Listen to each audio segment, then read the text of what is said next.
You need people like me.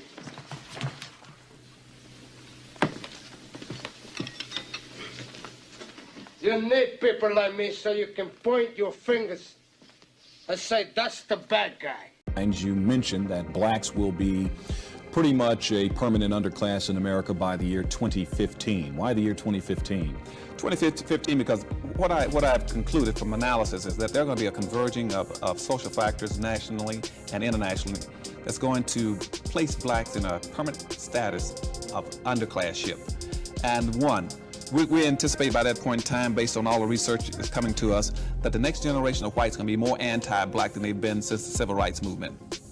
Two, we anticipate by the same token about 86 million Hispanics coming into the United States and about 41 million Asians by that point in time, which is going to kick black folk out of being the minority in the society down to a minority. We've been number 2 in the society for 400 years as a group.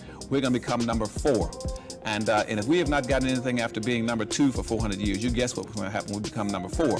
Because at that point in time, all the new groups coming into America, they're coming in higher than we are because this country operates off of a preferential acceptance program, which means that groups are coming in based on skin color, going from the lightest down to the darkest, light, yellow, brown, black. And that's what our immigration laws are based on. And black folk will not be able to penetrate through those groups to get to the white society when that happens, because those groups owe us nothing. They don't understand our problems, and they are competitive with us, and we don't begin to be a little more aggressive about being in a competitive posture. They're going to eat our lunch. So, if people don't know who that is, you can look him up. That's Dr. Claude Anderson. Yet again, this is some of the black men I reference when I speak on black male leadership, when I speak on black men in leadership positions that are able to inform and lead and teach black people. But even with this, black people don't want to listen. Black people don't want to follow because a lot of black people just like pain. A lot of black people just like to complain. A lot of black people just like to not do nothing at all, right? And just want to blame it on everybody else, but not try to fix it within themselves and amongst the group. And that is clear cut what he's talking about. Black people don't work as a team, and that's a fact. You can look directly on social media. How many black people you see working as a team? How many black people you see working cohesively? Now, you might be able to say, yeah, I see some black people. No, no, no, no, no. How many black Americans do you see doing this? Not a lot. Not a lot.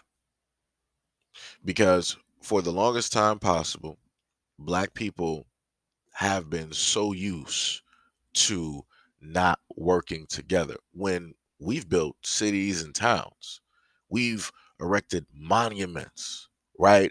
Homes, farms.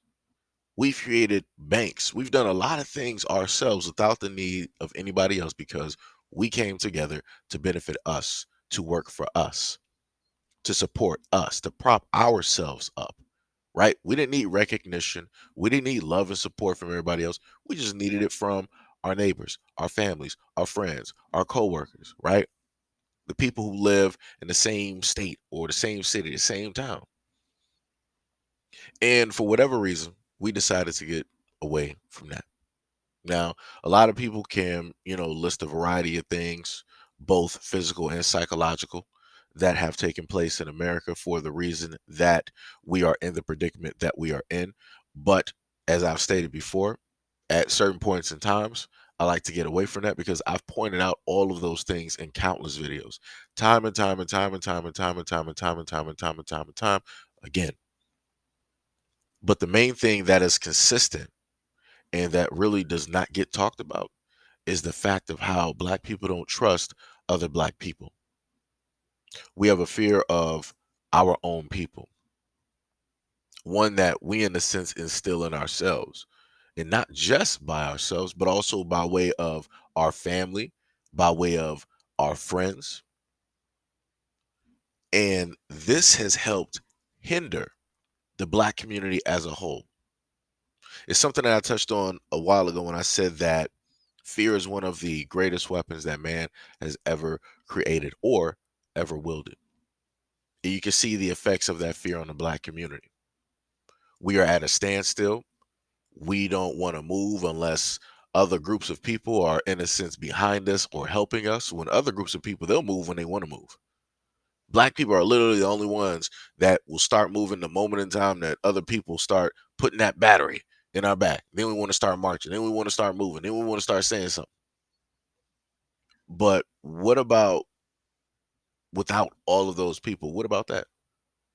Are we gonna do anything for our kids? Or are we gonna wait for everybody else to do it? We got everybody else out here winning. You got the Jewish communities winning, Latin communities winning, the European communities winning, the what is it? People from the islands winning. Everybody out here is winning, but black people. Everybody's coming to this country winning, but black people are still lagging behind. And it's because we're allowing this to happen. One of the main reasons that I will sit up there and point out is that black people are still waiting on a form of reparations. And I'm like, that's not going to fix nothing. Because realistically, if you ain't doing nothing now, if you ain't doing nothing with the money that you got, what do you think that you're going to do once you get reparations? Now, I'm not saying that reparations are not needed, because I feel that, yeah, if you caused a certain type of pain, certain type of plight, you created rules, laws, and regulations against a group of people to subjugate them to a certain life, yeah, you need to pay up. Because the most interesting thing about that is that you have people that are not even Black Americans speaking on the topic of reparations, and they don't even live directly in the same country, which is crazy. So crazy. Like, worry about what's going on where you at. Worry about your family and your people. Stop speaking on Black Americans, because you're not us. You're not us. You'll never be us. Stop speaking directly on us. But yet those same exact people will come over here and then get the benefits off of everything that Black Americans have created. Yet again, we have a lot of things that we need to fix. And the reason why everybody's able to do this to us and use us is because we allow it. No other group of people would allow other people to speak and talk negatively about them and then come to the exact same country and benefit off of all of their hard work.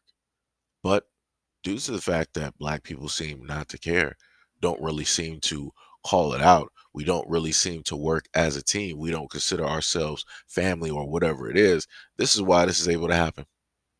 And everybody's just sitting back, well, this don't got nothing to do with me. So, I'm taking care of, me and mines and all this other.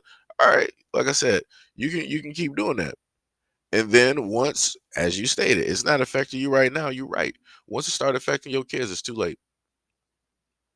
Once all of this starts affecting your kids and you can really see what's taking place and how long it's been going on, it's too late to say something. It's too late to even do anything. Just shut up. Just sit down. Just let it happen now. Because you had ample time. A lot of black people at this moment in time still got ample time. 2030, 2035. It ain't here yet, but it almost is. And yet, what are we doing? Nothing. Nothing. He just literally told you that, yo, we're about to be fourth class citizens. If we ain't getting nothing and we were number two, what do you think is going to happen when we're number four? Nothing. You think people going to be listening? Nope. Because everybody who is in the second and third spot, that's it. That's it. But nobody's going to care about black people. Nobody's going to be listening to black people at that point in time. Ain't nobody going to be listening. And it ain't going to be nothing that black people can do. The only way that black people will be able to really come out of that is at a moment in time that the community comes up and start working as a group. But will that ever happen? Again, 2030, 2035, right around the corner. We got all of these wonderful advancements in technology and all these other things happening with the blockchain and stuff. What are black people doing? Nothing, sitting still. while every other community is profiting and figuring out ways how to make money and how to get their kids in there so that they got that spot, so their family's going to have generational wealth, so that they'll have that education, they'll have that backing, so that people will come to their communities looking for their people, adding money into their communities, while the black community is still looking the same after how many decades? While black people are still doing the same thing after how many decades? While the music in the black community is still saying the same thing, still talking about the same thing after how many decades? Like I said, man, yo, I don't I don't know what to tell people. I really don't. Because it's like people don't want to listen. And you have black people that's been saying this for decade upon decade upon decade upon decade. And black people just claim we don't have no leaders. We don't have nobody speaking on these topics. We don't have nobody trying to teach us. We don't have people doing this and doing that. We do. Y'all just don't want to look. Y'all just don't want to listen. Y'all don't want to pay attention because at the end of the day, black people think that they know what is best for them.